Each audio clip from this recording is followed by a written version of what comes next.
Сәттілік бірімен таныс бол. Жол болғыштың қашанда жол сәтті, Ефрат қалақтыршы, ол су түбінен маржан уыстап шығады. Вавилондық мақал.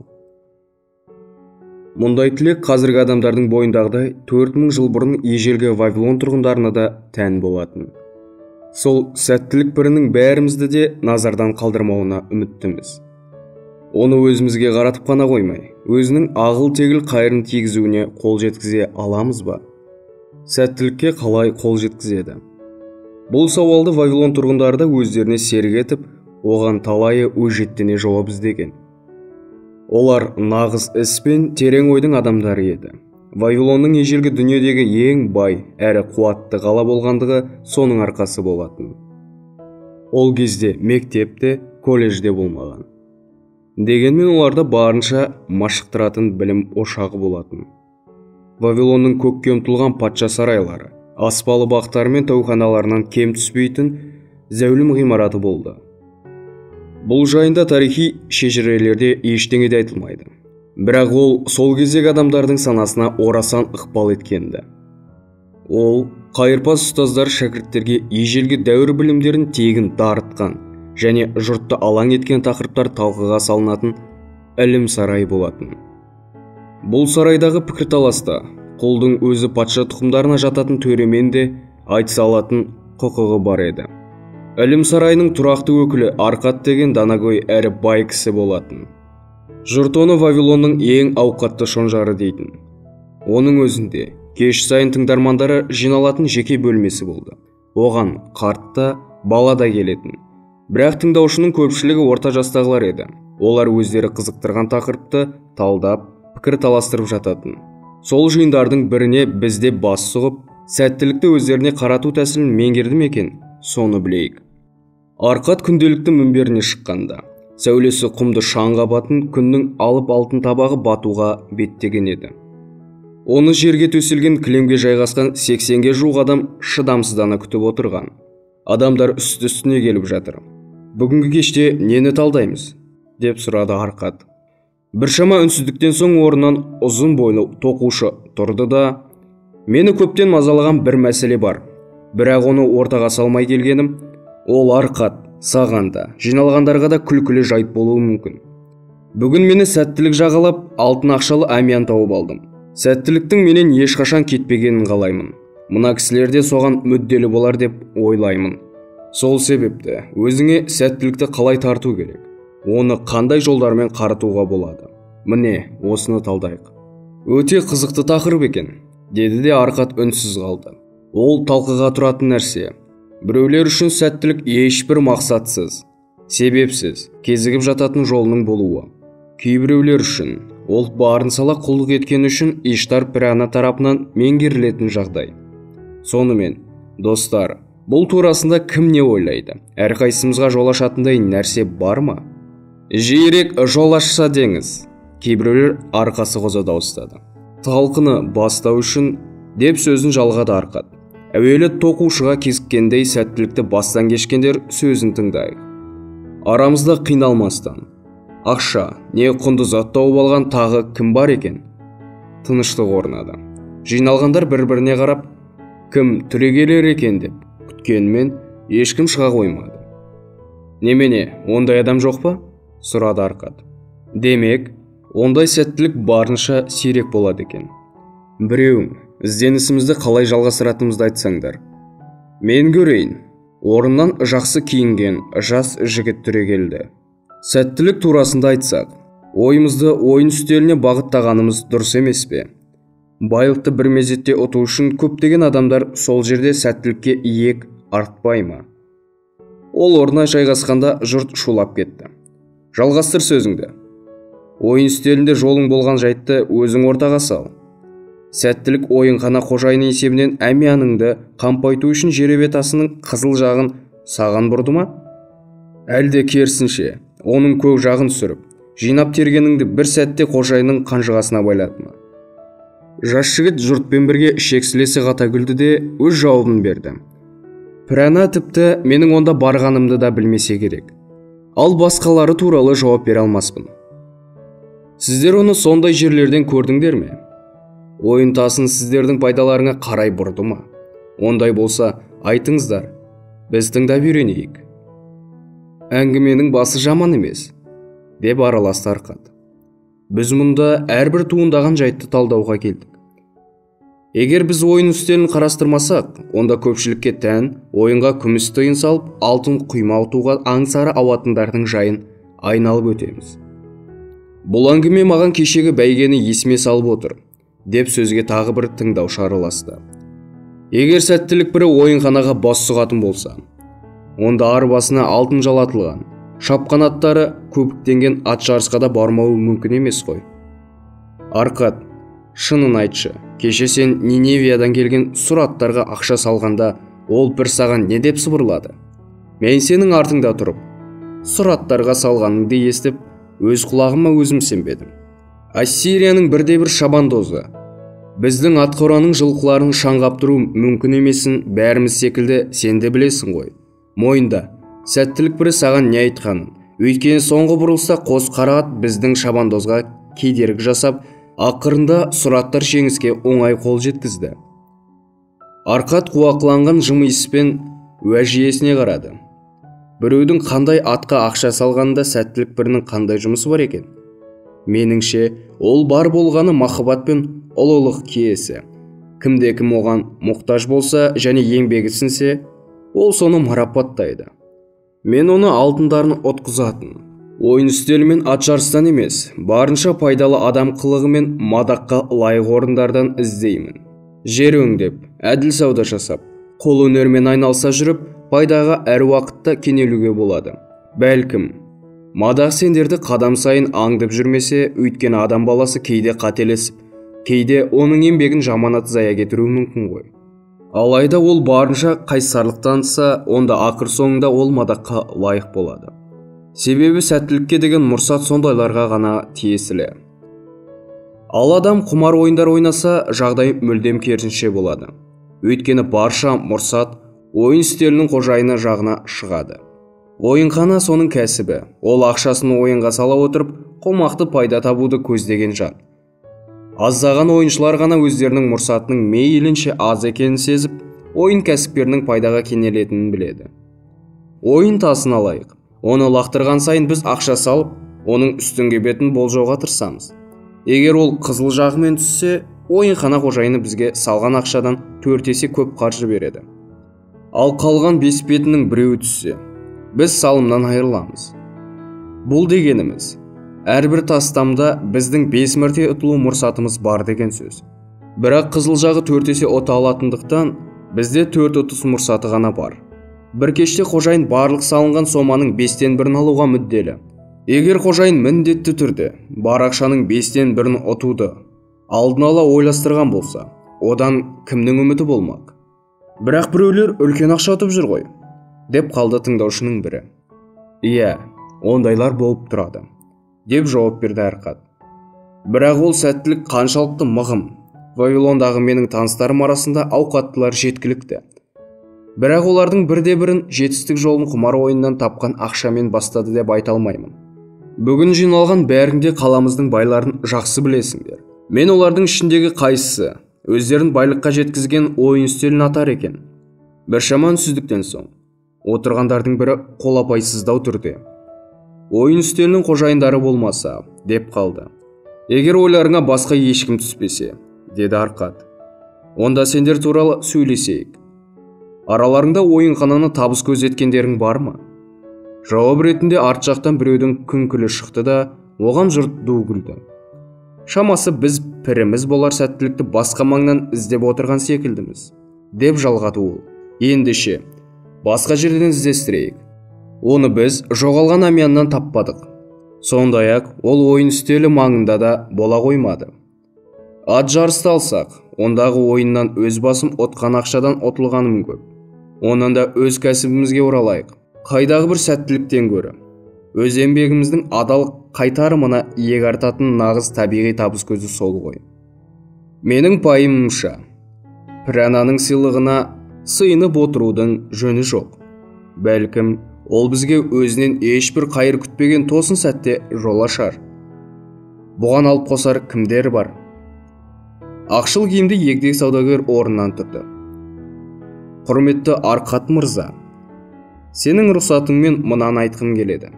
Егер сен айтқандай біз тек өз күшіміз бен қабілетімізге ғана сенсек, қолымызда болып тұрып, сусып кеткен мүмкіндіктер жөнінде талдасақ, нағыз сәттілік өте сирек құбылыс, ал қолдан сусыған сәттілік жайын көбімізде айта аламыз ғой. Араларыңда кім бар? Қолға түскен бағы сусыған. Көптеген қолдар көтерілді. Ішінде әлгі саудагер де бар.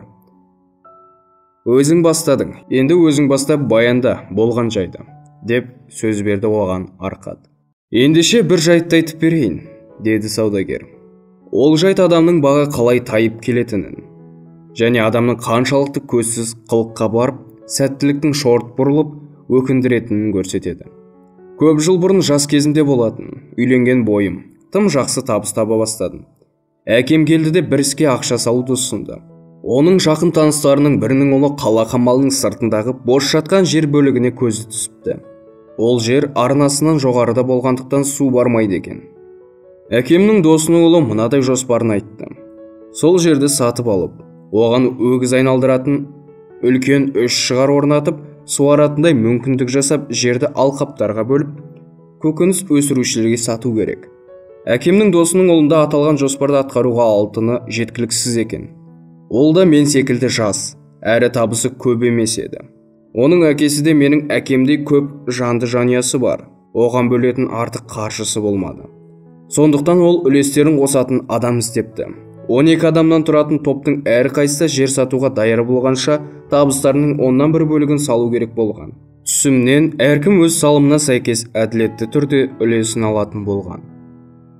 Ұлым, деді әкем, сен әлі жассың.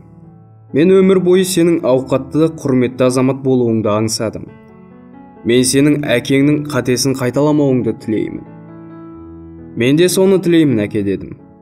Ендеше, менің кеңесімді тыңда. Табысыңның 1/10 бөлігін алда, пайдалы іске сал. Сол салымның арқасында менің жасыма жетпей-ақ сен ғұмырыңа жетерлік жағдай жасап аласың. Сөздеріңнің жөні бар, әке. Менің сонша байығым келеді. Бірақ менің қазіргі табысым шығыннан ауыспай жатыр. Сондықтан күте тұрам. Мен әлі жаспын ғой, үлгерем. Сенің жасыңда болғанда мен де солай ойлағам. Енді қарашы, қанша жылдар өтті, ал мен әлі бастағанда жоқпын. Әке, уақытымыз әр заманға жатады ғой. Мен сенің қатеңді қайталамауға тырысам. Сенің алдыңда мүмкіндіктің өзі есік ашып тұр. Ол саған баюға мұрсат беруде. Бұл істі кейінге қалдырмаған дұрыс. Ертең досымның ұлына бар да, табысыңның 1/10 бөлігін салуға мәміле жасас. Ол істі күттіруге болмайды. Бүгін сенің мүмкіндігің бар. Осыдан шығарып алма, ұлым. Мен әке кеңесін тыңдай қоймадым. Дәл осы кезде шығыстан келген саудагерлер көздің жауын алар киім-кешек әкелген екен. Әйеліміз екеуміз не де болса алуды ұйғардық.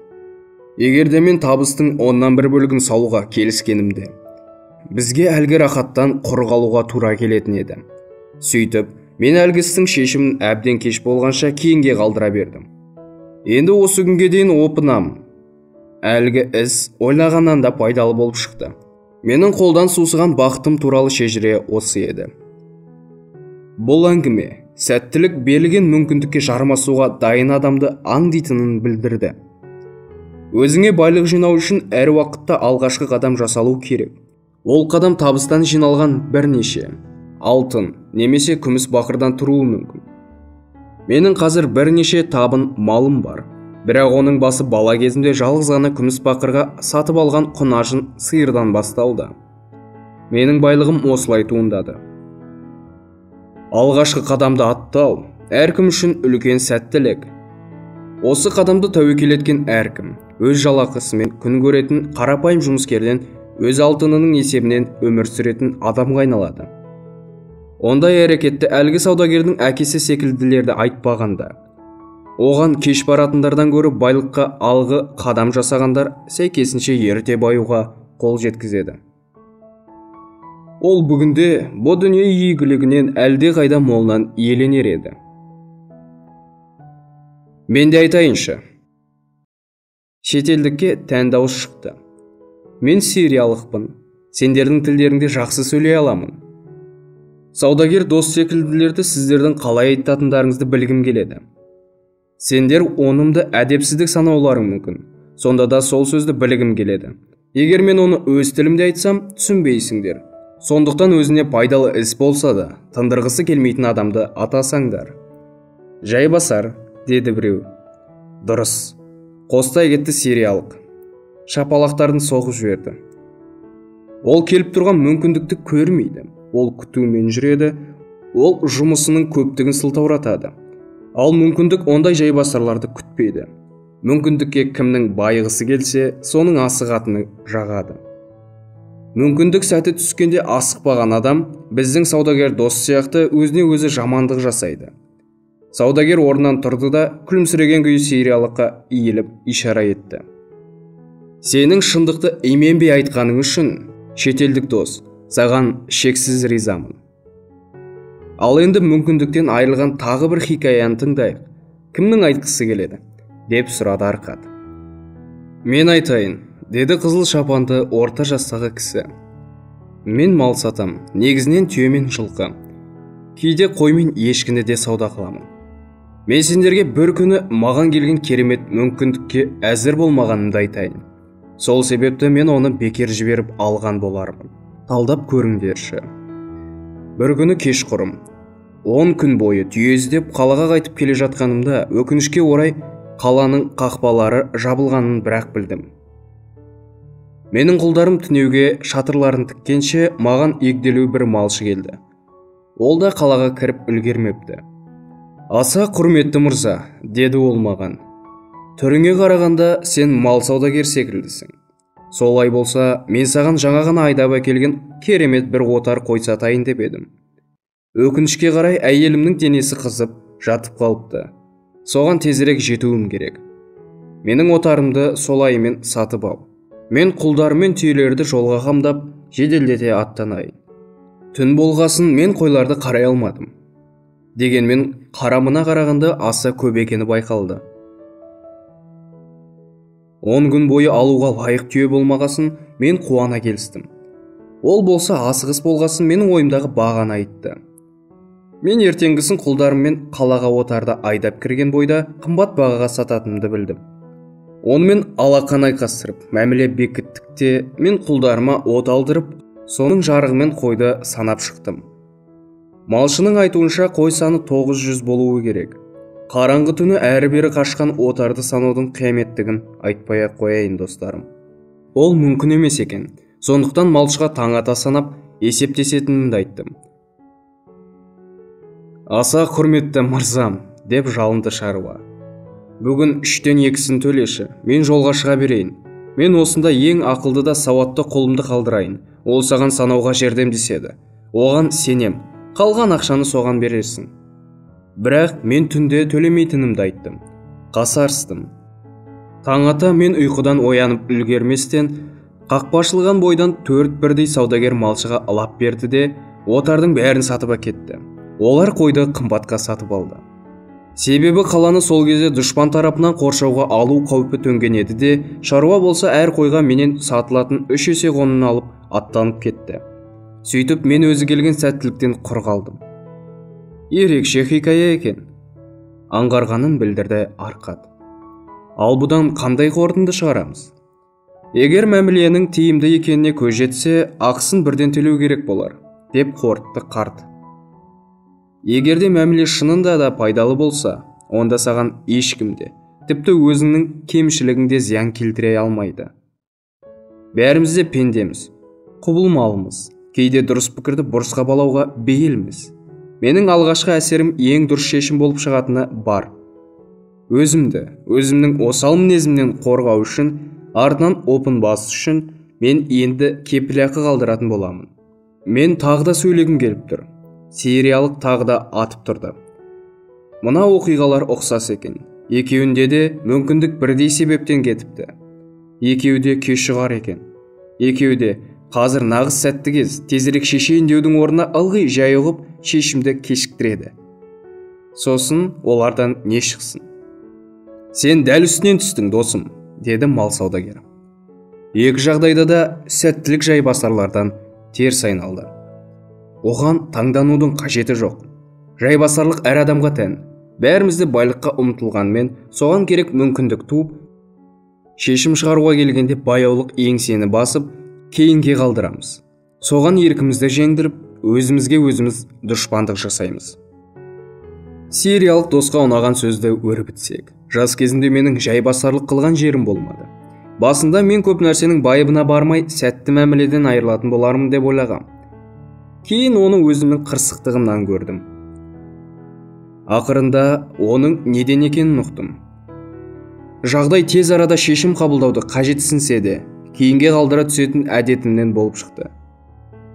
Мен өзімнің сол мінезімді иттің етінен жек көрем. Мен арбаға жегілген тарпаң жылқыдай жынданатынмын. Ақыры өзімнің сол әдетімді жеңіп жетістікке жеттім. Рахмет. Енді мен саудагер мырзадан мынаны сұрайын. Сериялық жігіт әңгімеге тағы араласты. Сен кедей секілді емессің, байларша киінген екенсің. Сөзіңде бай адамға тән. Енді бұдан былай құлағыңда асықпа деген сыбыр тұрса, не істейсің? Анау мал саудасымен айналысатын досым сияқты маған да өз осалдығымды мойындап, жайбасарлықпен күресуге тура келді, деді саудагер. Мен үшін бұл мінезім ылғи да ниетімді быт-шыт етуге даяр дұшпаным болып шықты. Сендерге айтқан хикая көптеген оқиғаның бірі ғана.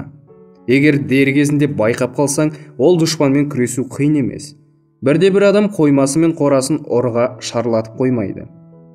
Сол секілді ешбір іскер өз клиенттерін біреуге қудырып қарап отырмайды.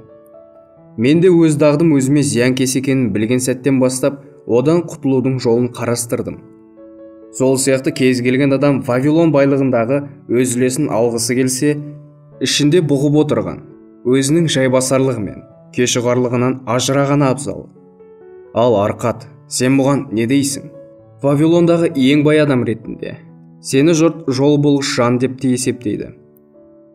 Адам жетістікке өзінің жайбасарлығынан толық құтылу арқылы ғана жетеді десем, менімен келісер ме едің?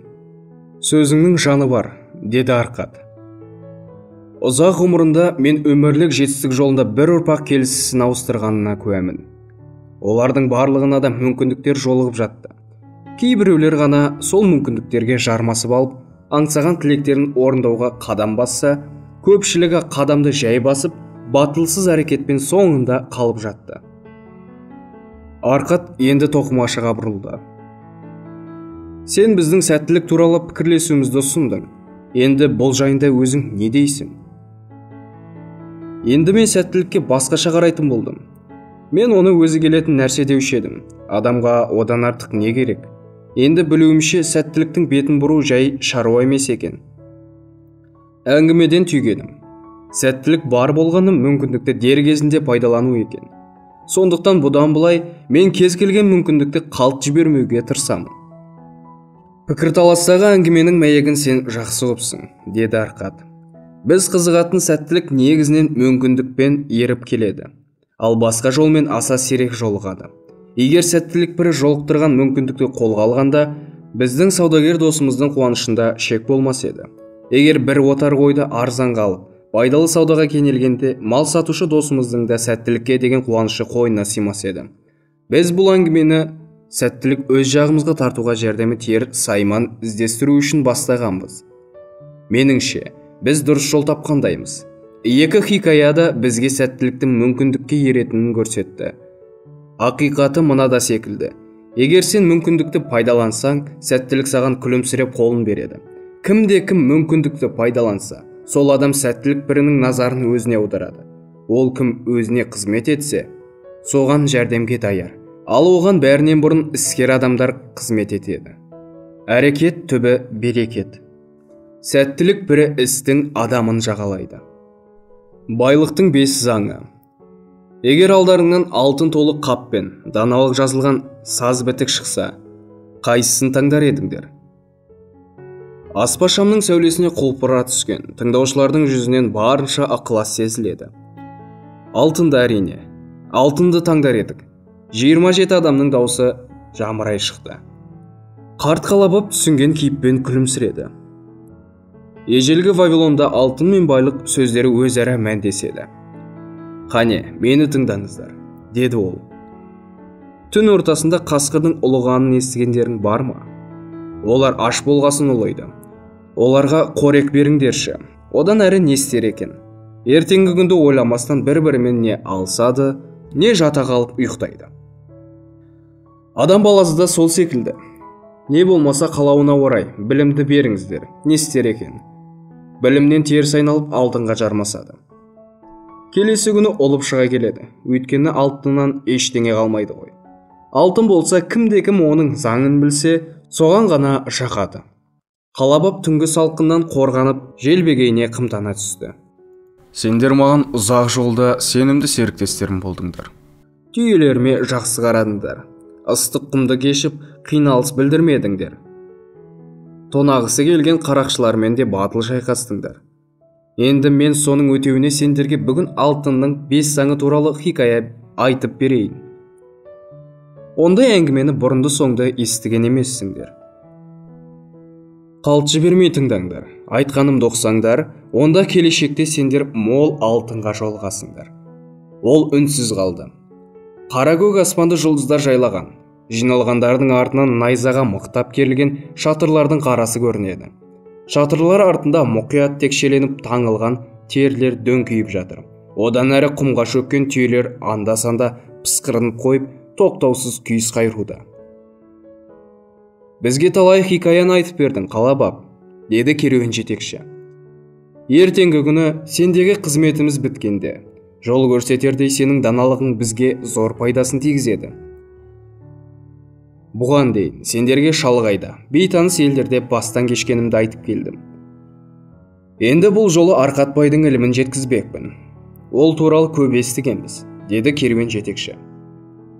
Ол Вавилондағы өмір сүрген байлардың ішіндегі ең айтулысы болыпты. Иә, ол байлардың байы болатын, өйткені сол ғана алтынның жолын жақсы білетін. Бүгін түнде оның ұлы Номасардың бұдан бірнеше жыл бұрын Ниневияда маған айтқан даналығын айтып беремін. Ол кезде мен бала едім. Қожайын екеуміз сол күнгі кеште Номасар сарайында ұзақ болдық. Мен қожайынға буылған керемет кілемдерді Номасар өзіне қажеттісін таңдағанша тасумен болдым. Ол саудаға риза болып, бұрын соңды мен ішіп көрмеген жұпар иісті, асқазанды қыздыратын сирек шарап ішуге шақырды. Сол жолы ол бізге өз әкесі Данышпан Арқаттың ілімдерін осылайша сендерге айтқанымдай әңгімелеген болатын. Вавилонда өздерің білесіңдер, байдың ұлдары әкеден қалатын мұраны күтіп, ата-аналарымен бірге тұра беретін дәстүрі бар. Арқат болса, бұл дәстүрді бұзған адам еді. Сондықтан басқа жерде тұрып, ақыл тоқтатқан Номасарды шабарман жіберіп өзіне шақыртыпты. Ұлым, сен менің мұрама ие бол. Бірақ әуелі сен оны ақылмен жұмсай алатыныңды көрсет. Сондықтан сені жер жақынды кезуге жіберемін де, өзіңе алтын таба алатыныңды, әрі адамдар арасында сыйлы болу қабілетіңді шыңдайсың. Оның бәрін бастау үшін мен саған өзімнің жас кезімдегі іске кіріскенде болмаған екі нәрсені беремін. Біріншіден, бір қап алтын берем. Егер сен ақылмен оны жұмсай алсаң, ол саған болашақта баюыңа қажет негіз болмақ. Екіншіден, алтынның 5 заңы ойылған сазбітіктері берем. Егер де оны қолдан алсаң, олар саған білім мен сенім береді. Бүгіннен бастап 10 жылдан кейін маған келіп есеп бересің. Лайық болсаң, мен сені бар байлығыма мұрагер етемін. Басқа жағдайда, барымды абыздарға өткізуге өсиет етіп, о дүниелік болғанымда, олардан рухыма дұға оқуын өтініш етемін. Сөйтіп, Номасар өмірдің жолын игеруге бір қап алтын мен жібек жамылғыға оралған саз бітіктерді құлдары мен жылқыларын алып аттанып кетті. 10 жыл өткен соң Номасар келіскенде үйіне оралды. Әкесі оның құрметіне барлық достары мен туыстарының басын қосып үлкен той жасады. Той біткенде әкесі мен шешесі үлкен бөлменің бір басына қойылған таққа бергісіз орын таққа жайғасты да, Номасар әкесіне берген уәде бойынша есеп беруге кірісті. Кеш болған кез. Бөлмеге майлы шамның түтіні жайылған. Ақ шапанды құлдар пальманың ұзын жапырағын бір қалыпты желпуде. Барлық жағдай маңызды шараға лайықталыпты. Номасардың әйелі мен екі кішкентай ұлы, достары мен туыстары оның артына кілем үстіне жайғасып есепті мұқият тыңдауға көшкен. Номасардың әйелі мен 2 кішкентай ұлы. Достары мен туыстары оның артына кілем үстіне жайғасып есепті мұқият тыңдауға көшкен. «Әке», деп құрметпен бастады сөзін Номасар. «Мен сенің даналығыңа бас иемін. 10 жыл бұрын мен кәмелет жастың табалдырығында тұрғанымда, сен мені өзіңнің мөлеген байлығыңа масыл етпей, тұрғыластарым ішінде лайықты азамат болып шығуым үшін дүниені аралауға жібердің. Арқама алтынды аямай артып, білімді қосар қалаттың. Ол менің тәжірибесіз қолымнан ұстап алған балалардан қашқан жабайы қоян секілді ғайып болды». Әкесі түсіністікпен күлімсіреді. «Айта бер ұлым, сенің бастан кешкенің маған барынша нақты деректермен маңызды. Мен болашағым ол Ниневия қаласына барып, сонда тұрақтауды шешкен едім. Мен сонда баратын керуенге ілестім де, жол бойы жаңа достар таптым. Олардың арасында астарына желмен жарысқан сәйгүлік мінген 2 кісі болды. Сапар барысында олар маған аттар бәйгеде алдына жан салмаған аса жүйрік жылқысы бар Ниневияда бір бай кісі тұратынын жеткізді.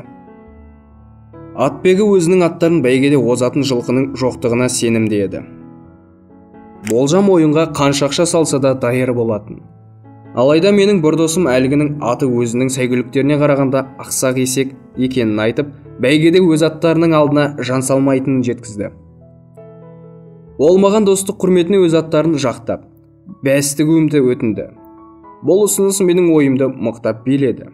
Бірақ біздің аттарымыз озбады да, мен біраз ақшамнан айырылдым. Әкесі мәз бола күлді. Кейінірек білдім, басымнан өткен жайт қи тұрқы істің салдары екен. Әлгі маған дос болғандар керуенмен бірге ілесіп, мен секілді ашық ауыздарды аңдитын болып шықты. Ал Ниневиядағы атбегі де әлгілермен ауыз жаласқан адам екен. Бәспұлды қылдай бөлісіп алыпты. Осындай салқынғанды алаяқтық маған алғашқы ащы сабағын осылай берді. Көп ұзамай мен тағы бір өзек өртер жайтты бастан кештім. Керуенде мен достасқан тағы бір жігіт болған. Ол да мен секілді бір бай баласы екен. Ниневияға өмірлік орын тебуге шығыпты.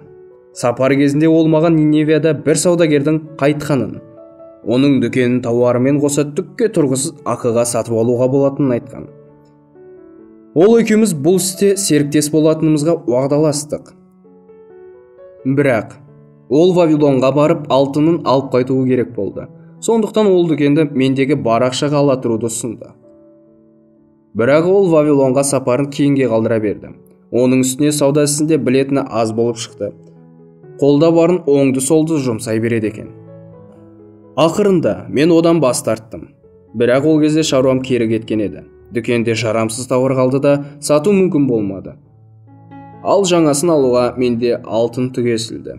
Әйтеуір әупіріммен израильдік бір кісіге дүкенде өте арзан бағаға сатып кеттім. Басыма ауыр күндер туды. Жұмыс іздегенмен ештеңе таппадым. Өйткені қолымнан ештеңе келмейтін.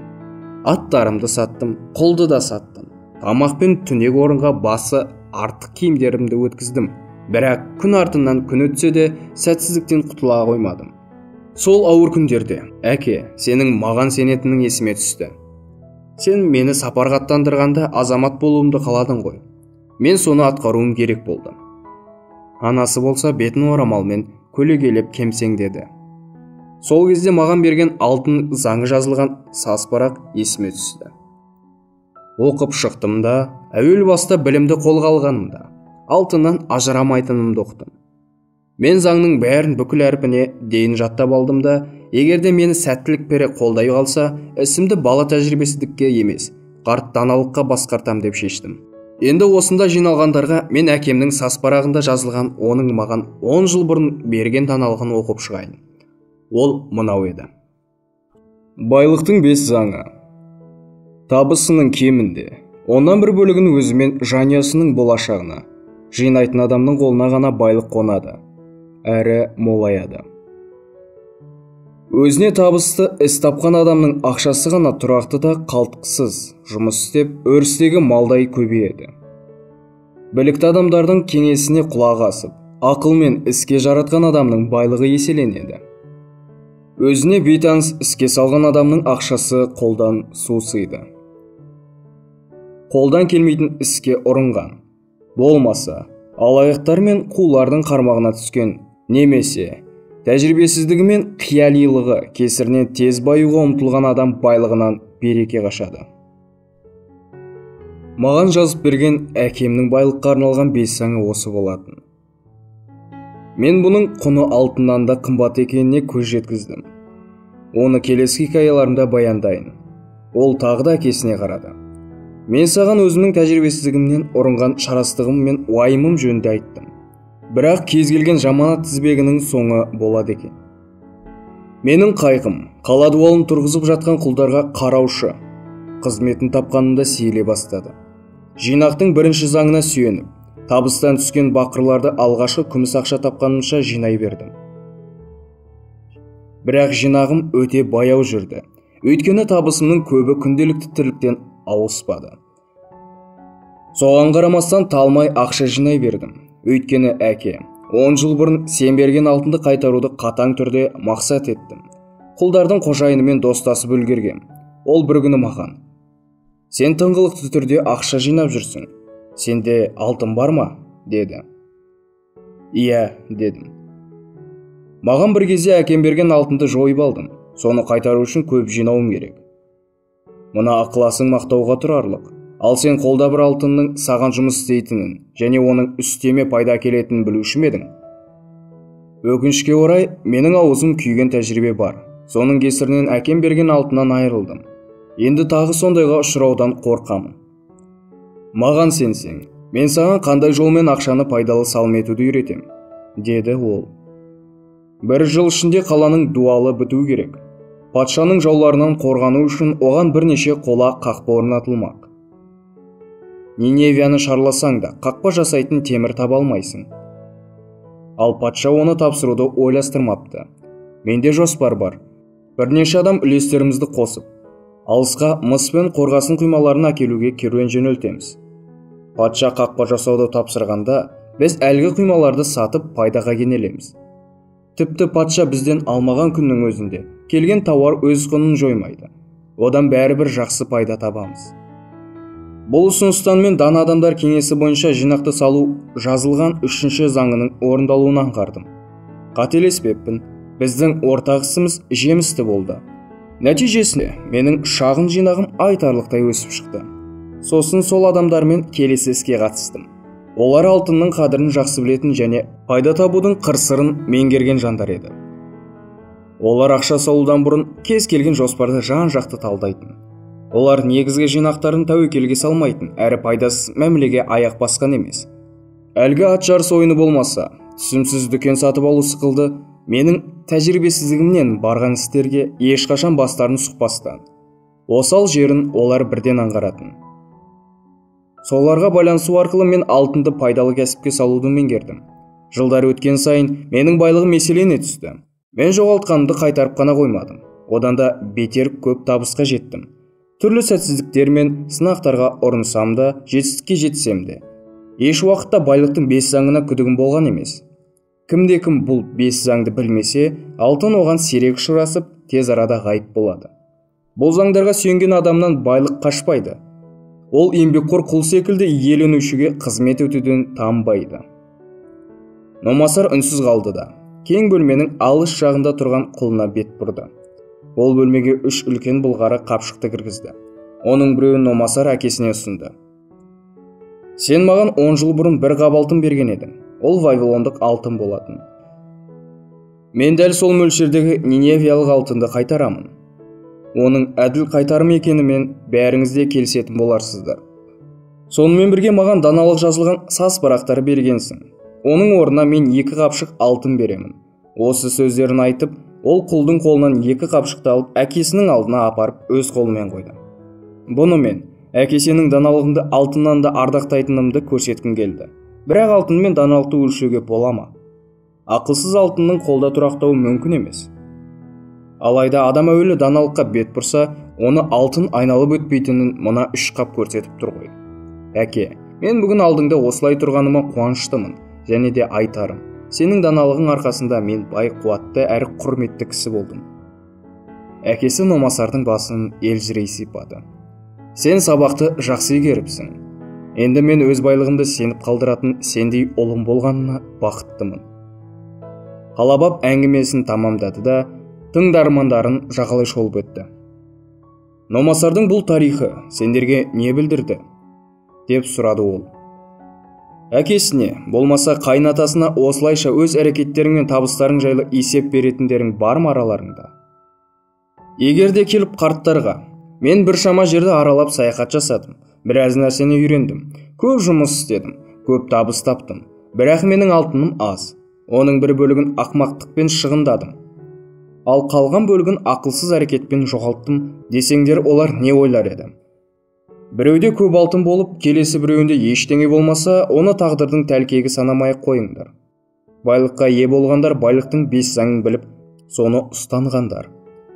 Бұл заңдарды мен жастайымнан меңгергендіктен, оларды ылғи да бұзбай келгендіктен байыдым.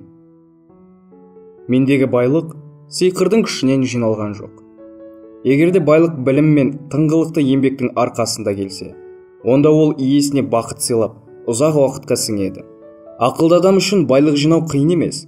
Ол міндетті ұзақ жылдар бойы ұстану күрделірек. Бірақ байлықтың 5 заңын ұстану кез келген адамды несібеге кеңейтеді. Бұл 5 заңның әрқайсысы терең мәнге толы. Оны ұғынбасаңдар, хикаяны айтып бітіргенше мен тағы да қайталаймын. Мен оларды жас кезімнен жатқа білемін, әрі оларды талай істе тексергенім бар.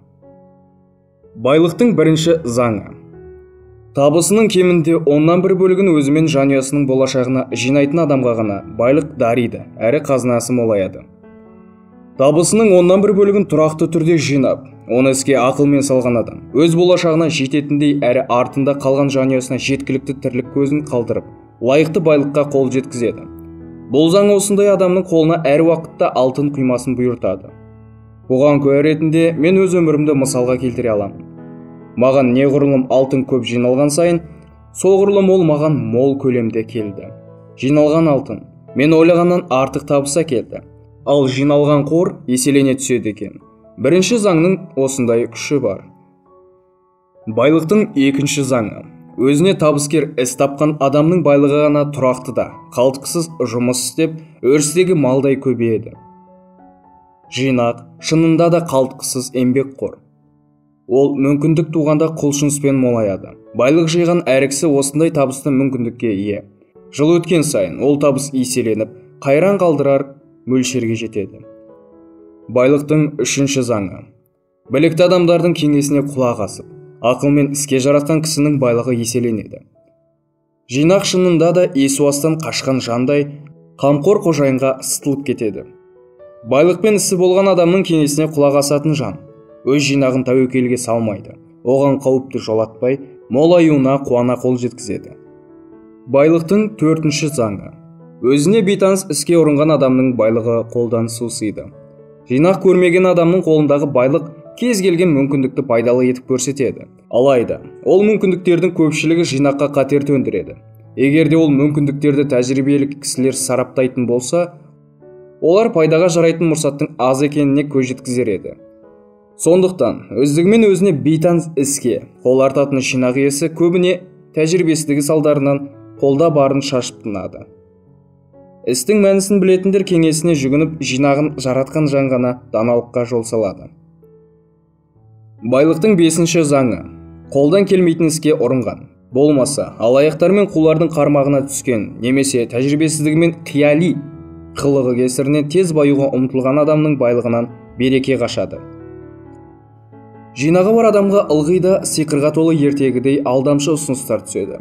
Оларға қарап, шексіз байлықты сиқырлы күш қана қолға түсіретіндей көрінеді.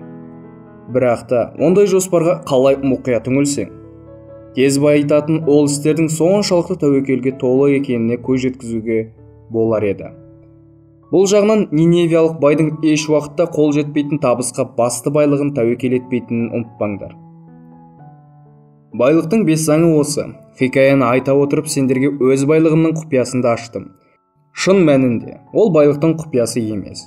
Күн сайын аштық қысқан қасқырдай болғаннан, күйбең тірліктен суырылып алға шыққысы келетін кез келген адамға тән ақиқат еді. Ертең біз Вавилонға жетеміз. Көрдіңдер ме? Анау Ваалла тәуханасының үстінен самалдай самсаған оттарды. Алтын қала қол бұлғап тұр. Ертең сендерді лайық қызметтерің үшін алатын тиісті жинақтарын күтіп тұр. 10 жыл өткен соң бұл байлықтарың туралы не айта аласыңдар? Араларыңда Номасар секілді Арқаттың даналығына сай алғашқы қадамды байлыққа барар жолға салатын біреулерің болса, онда 10 жылдан соң олар Арқаттың ұлы сияқты ауқатты да абыройлы адам болмақ. Біздің дана қылықтарымыз текке кетпей, әр уақытта бізді өмір бойы қуантып, ләззатқа бөлейді.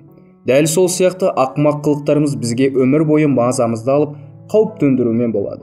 Өкінішке қарай, оны киім секілді шешіп тастап ұмытып кете алмайсың. Бірақ істей алатыныңды кезінде тыңдырмай кеткенің қыр соңынан қалмай өмір бойы өкшелеп жүреді. Вавилонның қазынасы ағыл-тегіл, оны ешкімде өлшей алмас. Жыл өткен сайын шаһардың байлығы еселеніп, гүлдене түсуде. Бұл байлықтың бәрі де іскер адамдар үшін марапат болып табылады. Әр адамның тілегі мен ойында дүлей әрі сиқырлы күш жасырулы. Байлықтың 5 заңын білсеңдер, ол күшті өз пайдаларыңа жарата отырып, Вавилонның байлығынан өз үлестеріңді аласыңдар. Вавилондық өсімгер. Қолында тура 50 алтын бақыр. Вавилондық бақыр басушы Родан шебердің әмиянында ешқашанда мұнша ақша болған емес. Көңілі көпсіген, ол дүниедегі ең жомарт патшаның сарайынан келе жатты. Ол жүрген сайын беліне бекітілген шиланның ішіндегі алтын теңге көңілді қытықтап, сыңғырлаумен келеді. Бұл оның өмірінде тыңдаған ең жағымды әуені болар. Барлығы 50 алтын бақыр. Ол өзіне өзі сенер емес. Сыңғырлаған бұл дөңгелекшелерде не сиқыр бар еді? Бұған бәрінде зәулім үй, жер, мал, келе-келе түйе, үйір-үйір жылқы, тіпті жайлы арбада сатып алуға болады. Оны қайда жұмсаса екен? Ол өзінің қарындасының үйіне баратын көшеге түскенде, оның кеудесін осой мысықша тырналады. Бірнеше күн өткен соң, бойын мазасыздық билеген Родан, өсімгер әрі бағалы заттар мен сирек нәрселер сатушы Матонның дүкеніне кірді. Жағалай алуан түсті тауарларға көзінде салмастан, ол үйдің түп жағындағы тұрғын жайға қарай өтті. Мұнда ол кілемге жайғасып, қара өңді құлдың берген асын ішіп отырған Матонға жолықты. Мен сенімен ақылдасқым келеді. Өйткені не істерімді білмей жүрмін. Родан былғары кеудеше киген жүнді төсін керіп нық тұрды. Қушиған сары жүзді Матон күлімсіреген күйде сәлемдесті. Өсімгер керек болғандай, сен не білдіріп қойдың? Неліктен сәттілік сатып кетіп, ойын үстелінде ұтылып қалдың? Әлде мамықтай жұмсақ бір сұлу өз торына түсірді ме? Мен сені көп жылдан бері білемде. Менен көмек сұраған жерің болған емес. Жоқ, оның бірде-бірі болған жоқ. Маған алтын керек емес, мен сенен кеңес алуға келдім. Мәссаған, мынау не деп тұр ей? Өсімгерге ақылдасуға кім келетін еді? Мен не естіп отырмын? Сенің құлағың дұрыс естіді. Мүмкін емес. Матонға алтын үшін емес, кеңес үшін келетіндей Родан басқадан неліктен ақылдырақ болды екен. Көптеген адам келіп маған өздерінің ақымақтығы үшін төлейтін алтын іздеп келеді. Бірақ олар ешқашан ақыл сұраған емес. Ал әркімнің шарасыздығын сейілтетін өсімгер кеңес бермегенде кім береді? Қане Родан, кел асқа. Сен бүгін менің құрметті қонағымсың. Аңду, ол құлды шақырды. Маған кеңесу үшін келген Родан досыма көрпе жай. Ол бүгін маған қадірлі мейман. Оған астың таңдаулысын молырақ әкел. Қомыраны шарапқа толтыр. Ал енді мазаңды алған жайтты ортаға сал мейманым. Ол патшаның марапаты ғой. Патшаның марапаты? Патша берген марапат мазаңды алып жүрме? Ол не марапат? Патшаның торғауытына найза ұштарын жасаған едім. Ол риза болып, маған 50 алтын берді. Енді міне қиналып жүрмін. Біреу бөлісуге қинайма деп басым қатып жүр. Оның рас. Жұрт өзінде болмаса да өзгенің алтынын бөлісуге әрқашанда құмар келеді. Бірақ сен олардан бас тарта алмайсың ба? Әлде жұдырығыңнан гөрі жігерің осал ма? Мен көбінен бас тартамын ау, бірақ кейде келсе кеткен ыңғайлы ғой. Мысалы, туған қарындасымнан қалай бас тартамын? Әрине, қарындасың болса сенің марапатыңды бөлісуден бас тартпас. Бірақ қарыз күйеу балам Араманға қажет. Ол мұндай мүмкіндіктің өзінде болмай келгенін айтып, қарызға алғысы келеді. Байғасын қайтаруды мойнына алмақ. Досым, Матон әңгімеге шындап кірісті. Абзалы байлық адамға үлкен жауапкершілік жүктейді және жұрттың өзіне деген қатынасын өзгертеді. Алтынға ие болған кісі оны біреу ұрлай ма, әлде жоғалтам ба деп қорқады. Онымен бірге адамды ол қызықты нәрсе істеуге құлшындырады. Алайда, қайырымды қайсысте бір нәрсеге ұрындыруы ықтимал. Сен айуандар тілін білетін Ниневиялық шаруа жайында хикаяны естіп пе едің? Естімеген боларсың. Ондай әңгімелер ұстаның көрігі жанында айтылмас болар. Мен саған ұғу үшін мынаны айтам. Қарызға ақша беру, алтынды қолдан қолға бере салу емес. Әлгі айуандардың өзара тілдесетін ұғатын шаруа.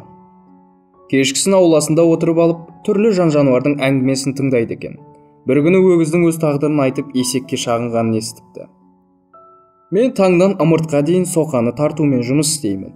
Күннің ыссы екенімен де, менің аяғымның ауырғанымен де, иықша мойнымды қажығанымен де ешкім санаспайды. Ал сенің өмірің рахат қой. Үстіңе алуан түсті жабулы. Қожайыныңды баратын жеріне апарып тастағаннан басқа шаруаң да жоқ. Ол ешқайда бармаса, сен күні бойы көк шөпті күйсеп тұра бересің. Есек өзінің қиқарлығына қарамастан қайырымды болатын. Ол өгіз байқұсты сонша аяп кетті. Шынында да досым, деді ол. Сенің тірлігің мүшкіл екен. Мен халіңді жеңілдетсем қайтеді. Күні бойы демалудың ретін мен саған айтайын. Ертеңгісін құл сені соқаға жегуге келгенде, сен ыңқылдап, сырқаттың күйін кешесің. Ол сені науқас екен деп ойласын. Өгіз есектің айтқанын қылды да, оның жайын көрген құл қожайынға өгіздің соқа тарта алмайтынын жеткізді. Ендеше, деді шаруа құлға, соқаны есекке жеп. Досына қайыр тілеген есек күні бойы өгіздің жұмысын істеп діңкесі құрды. Ымырт түскесін ғана оны соқадан босатты. Ал оның жаны күйінгені өз алдына. Аяқтары талып, иықша қажаған мойнынан сау тамтық жоқ екен. Шаруа екі жануардың әңгімесін тыңдауға ауласына шықты. Әңгімені өгіз бастады. Сен шынында да нағыз дос екенсің. Сенің құнды ақылың арқасында бүгін күні бойы рахаттанып тынықтым. Ал мен, деді есек, досына қайыр тілеп, оның азабын өз мойнына алған ашық ауыз болдым. Енді сен соқаңды өзің тартқаның жөн. Себебі мен қожайынның құлға сен сауықпасаң, сойып тастауын тапсырғанын естідім. Осымен әңгімеде достықта тамамдалды. Бұл жайттың мәнісін ұқтың ба, Родан? Қызық жайт екен, деді Родан, бірақ мәнісін сонша ұқпадым. Солай боларын мен де білгем. Бірақ оның мәнісі бар, және ол қарапайым ғана. Егер сен досыңа жаның ашыса, оның азабын өзің тартпайтындай қайыр тигіз. Бұл жайында мен ойламаппын, нағыз даналық екен. Мен күйеу баланың азабын тартуға құлшынбаймын. Бірақ айтшы, сен жұртқа ақшаны қарызға таратасың ғой. Оның бәрі де қайтара ма? Матон жымиды. Оның бұл жымиысы да талайды көріп, көп нәрсені бастан кешкенін білдіргендей сыңай танытады. Берешек адамның төлеуге жағдайы болмаса, оған қарыз беруге бола ма, айтшы. Қарызды қаншама бере білсең де, ылғи да ол қарыздың саған қаншалықты пайдасы болатынын және ақша қайта ма, жоқ па соны ойлау керек. Әйтпесе, дымсыз қалуға болады. Мен саған Қобдидағы кепілзаттарды көрсетейін. Олардың өзі ақ саған талай хикаяны айтар еді. Ол бөлмеге құшаққа зор қасиетін Қобди алып келді. Оның сырты шошқа терісімен қапталып, жаншылған қоламен әшекейленіпті. Ол Қобдиді еденге қойды да, жанына малдасқыра отырып, қос қолын Қобди үстіне қойды. Қарыз ақша берген әр адамнан мен кепілзат аламын да, оны қарызды қайтарғанша Қобдиымда сақтаймын. Қарызды қайтарған адамға оның кепілзатын беремін. Болмаса ол менде қалады. Ең дұрысы, Қобдиымның ойыма салғаны бойынша, адамдар менен қарызды қанша алғысы келсе, сонша алады. Ол үшін оларда жер, асыл тастар, мал немесе басқа да құнды заттар болуы керек. Олардың кейбіреуі маған қарыз ақшадан да құнды нәрселерін кепілдікке беріп кетеді. Енді біреулері егер де қарызды қайтара алмаған жағдайда маған әлде бір мүлкін сату құқығын беруге уағдаласады. Осындай қарыздар барынша қайтымды болады. Мен өзімнің қарызға берген алтынымның үстемеленіп қайтатынына сенемін. Өйткені қарыз мүлікке негізделген. Табыстап алатын адамдар енді басқа санатқа жатады. Олар сен секілді жұмыс істейді, немесе қызмет етеді де оған тиісті ақысын алады. Ондайлардың табыс көзі бар. Егер де сәтсіздікке ұшыраса, онда оларды қарызы пайызымен қоса қайра алатынына сенемін. Мүлкі де, табыс көздері де жоқ адамдар бар. Өмір қатал, оған бейімделе алмағандар да табылады. Ондайларға қайырымды достары кепіл қолын ұсынбаса, ондайларға қарызға бергенмен бақыр тиынды да қайтарамын деп ойламаймын. Матон Қобдишаның тиегін ағытып, қақпағын көтерді.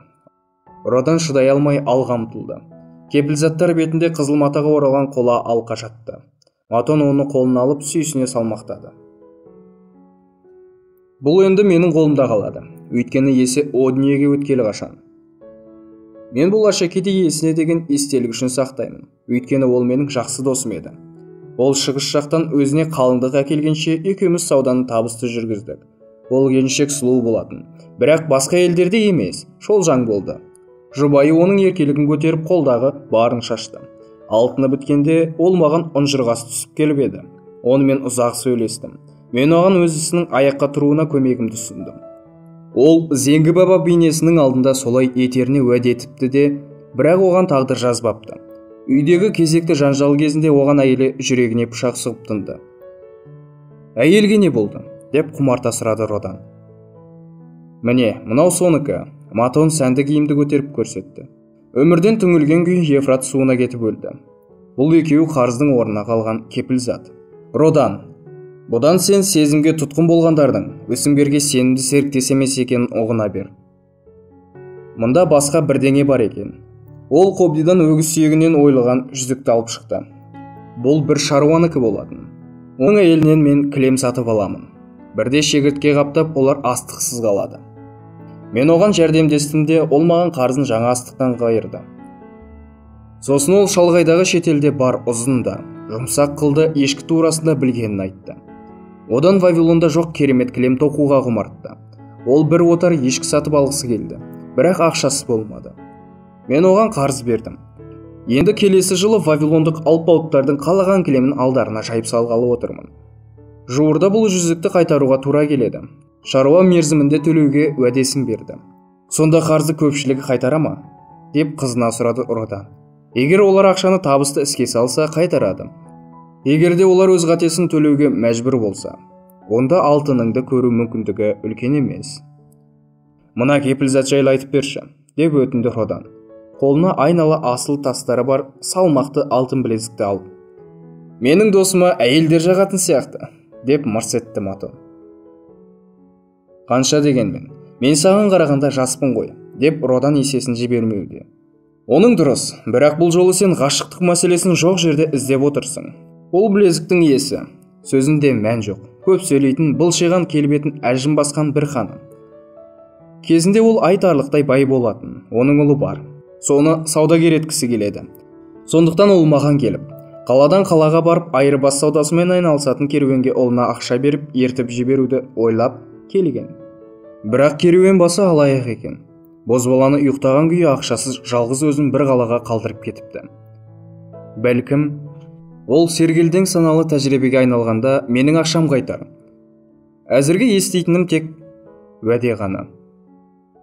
Алайда мына асыл тастар берген қарыздың құнына тұрады. Анау әйел қарзалардан бұрын сенен кеңес ала ма? Түк те. Ол керісінше ұлы туралы Вавилондағы байды ықпалды адам ретінде сөйлейді. Қарсылық білдірсем, ол жынданар еді. Мен оның ұлының шикі бала екенін білдім. Бірақ ол кепілзат ұсынғасын, мен одан бас тарта алмадым. Ал мынау, жалғастырды Матон. Түйіншектің жіңішке жібін шешіп жатып, түйе саудагері не батырға тиесілі. Ол бір келе түйе сатып алуға ақшасы жетпегенде осылайша түйін түйеді. Ал мен оған қанша ақша керек болса сонша берем. Ол нағыз саудагер. Мен соның сергек ақылына сенем. Сондықтан оған ойланбастан қарыз берем. Вавилондағы көптеген саудагерлер менің сеніміме толық кіріп алған. Өйткені олар істі әділдікпен атқарады. Олардың кепілзаты менің қобдиымда көп жатпайды.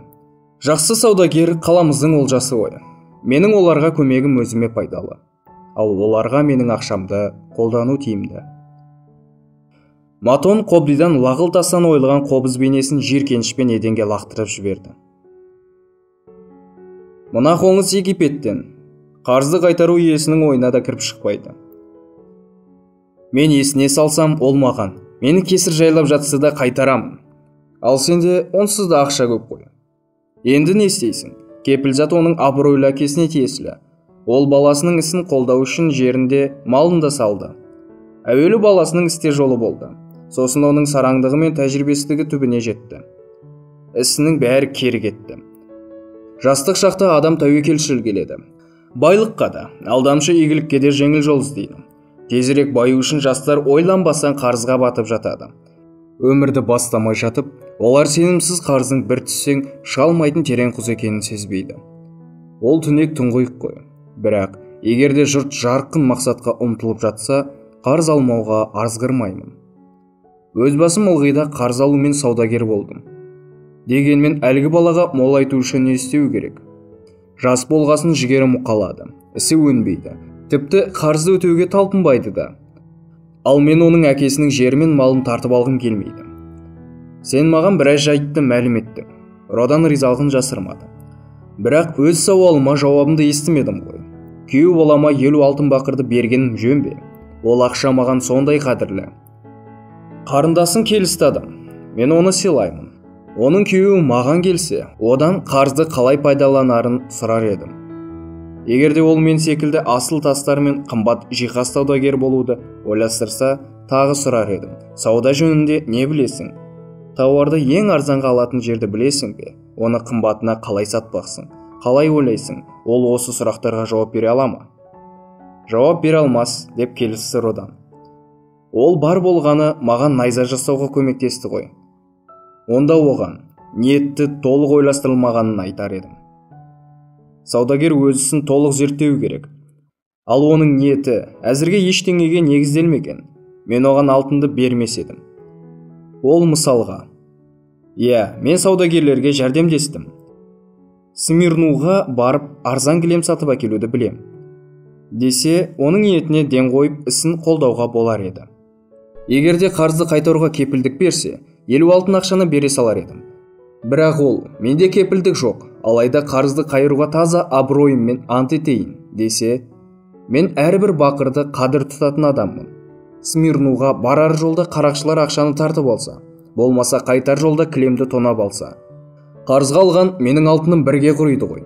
Көрдің бе, Родан, ақшаны өсіруде саудагерліктің бір жолы, тек қана ақшамен сауда қылу. Ақшаны қарызға беру қиын емес, бірақ ойсыз бере салған ақшаны кері қайтару қиынның қиыны. Білікті өсімгер ақшасын босқа тәуекелге тікпейді, оған қайтарым кепілі керек. Кедейге қол ұшын берген жөн. Тағдырдың соққысына ұшырағанға көмектесу қажет, бірақ бөгденің міндетін өзіне артқан есектің ахуалын кешпес үшін көмекті ақылмен берген мақұл. Сенің көздеріңнен тағы бір сұрақты оқып тұрмын, Родан. Менің жауабым мынау. Анау алтыныңды өзіңе қалдыр. Өз еңбегіңе бұйырған алтын сенікі. Өз қалауың болмаса, оны ешкіммен де бөліспеуге қақың бар. Егер оны молайтуға бағытталған қарызға айналдырғың келсе, оны ақылмен істе. Сен қанша жыл бойы найза жасап келесің? Толық 3 жыл болды. Патша марапатын қоспағанда осы жылдар ішінде қанша ақша жинадың? Алтын 3 бақыр. Сен өзіңді көп нәрседен тыю арқылы жылына 1 бақырдан ғана жинадың ба? Дәл солай.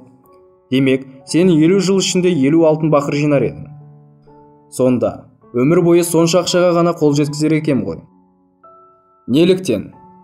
Сенің қарындасың, өз күйеуін саудагер болып байқауға ғана сенің 50 жылға ақыңды алып тәуекелге салмақ. Жоқ, сен секілді түсіндірсем, ол бас тартар. Ендеше, барып айт. 3 жыл бойы таңнан кешке дейін еңбек еттім. Өзіме де қимастан жылына 1 алтын бақыр жинадым. Сен менің сүйікті қарындасымсың. Күйеу баланың да өзінің сүйіктісінде жемісті болуын қалаймын.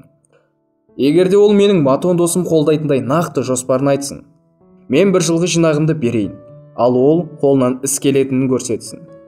Дәл осылай істе. Егер онда кепілзат болса, соған сәйкес қарыз бергін. Ал егер ол жоқ болса, онда қайтара алатын сомасын ғана ұсын. Мен өз саудамнан артылған алтынның болғасын ғана өсімгер болдым. Алтынымның өзгеге жұмыс істегенін қалаймын. Бірақ ол маған пайда келтіруі қажет. Оның үстіне ол таза еңбегімнің ақысы болғасын бостан босқа жоғалтқым келмейді. Сондықтан істім мығым екенін және алтынымның кері қайтатынына көзім жетпесе, кім көрінгенге қарыз бере салмаймын. Мен саған қобдиымдағы кейбір құпияларды ғана айттым, Родан. Солардың ішінде ақшаны қайтаратындай берік мүмкіндігі болмаса да, қарызға алуға құмар пенделердің көп екеніне көз жеткіздім. Солардың ішінде ақшаны қайтаратындай берік мүмкіндігі болмаса да, қарызға алуға құмар пенделердің көп екеніне көз жеткіздім. Сонымен бірге, егерде адамда жеткілікті қабілет пен тәжірибе болмаса, тезірек әрі табысқа жетерлік үміттің түкке тұрғысыз екенін байқадың. Сенде алтын бар. Енді сен оның қолыңнан сусып кетпей, өзіңе жұмыс істеп табыс әкелуін ойлануың керек. Мен секілді мол айтуға жұмсауыңа болады. Өз жинағыңды көздің қарашығындай қорғасаң, ол саған алдын ала бірнеше жылға жетерлік мол табыс сыйлайды. Ал оны қолдан шығарып алсаң, өмір бойына жетерлік ащы өкініштен арылмайсың. Ал енді өзіңде қандай жоспар бар? Алтынды жоғалтудан сақтауың керек. Матон мақұл сыңай танытты. Алғашқы тілегің алтынды сақтау. Ал күйеу балаңда ол сақталар ма еді? Олай болмас деп қорқам. Ол сақтай алмас еді. Ендеше, жасанды туыстық сезімге беріліп керек емес. Егерде туысыңа жанашылық жасағың келсе, оны басқа жолмен жаса. Қолда бар жинағыңды тәуекелге тікпейтіндей қылып істе. Алтынның, оны сақтай алмайтын адамның қолынан алды-артына қарамай кететінін ұмытпа. Ақшаңды қатерден сақтаудан басқа тағы не ойлайсың? Оның маған ақша еселегенін қалаймын. Алтынның өсіп көбейгені дұрыс. Егерде оны ақылмен іске салсаң, қартайғанша ол еселене алар еді. Егерде оны жоғалтсаң, онда болашаққа табыс әкелетін ақшаны да бірге құртасың. Сондықтан, өздері істің ретін білмейтін және сенің ақшаңды тәуекелге тігіп байығысы келіп, бас қатыратындарға басың айналмасын. Олардың құрғақ уәдесі сенің жиған тергеніңді бір сәтте ақ жоюы мүмкін. Онан да ісі оңға басқандармен бірге болғаның абзал. Білігі мен тәжірибесінің арқасында олар саған ақшаңды да сақтайды, мол табысқа да кенелтеді. Осы жолмен ғана күтпеген олжаға кенелген көп адамдардың жіберетін қатесіне жоламайсың. Патшаның мына сыйы саған әлі талай сабақ береді. Өйткені алдан әлі де талай алдамшы жайттар күтіп тұр. Саған жұрт ірі табысқа жеткізетін талай кеңесте, мүмкіндікте береді. Қобдиымды ақтарып саған айтқан хикаялар сені ойланбай әрекет етуден сақтар. Әрі басқаға қарызға берген әрбір бақыр саған аман есен табыспен оралар. Болашақта кеңесім керек болып жатса, мен саған құлшыныспен беремін. Кетпес бұрын, қобдидың төменгі жағына ойып жазған жазбаны оқып шық. Ол жазба қарызы берушіге де, алушыға да қатысты. Үлкен өкініштен болмашы сақтық артық.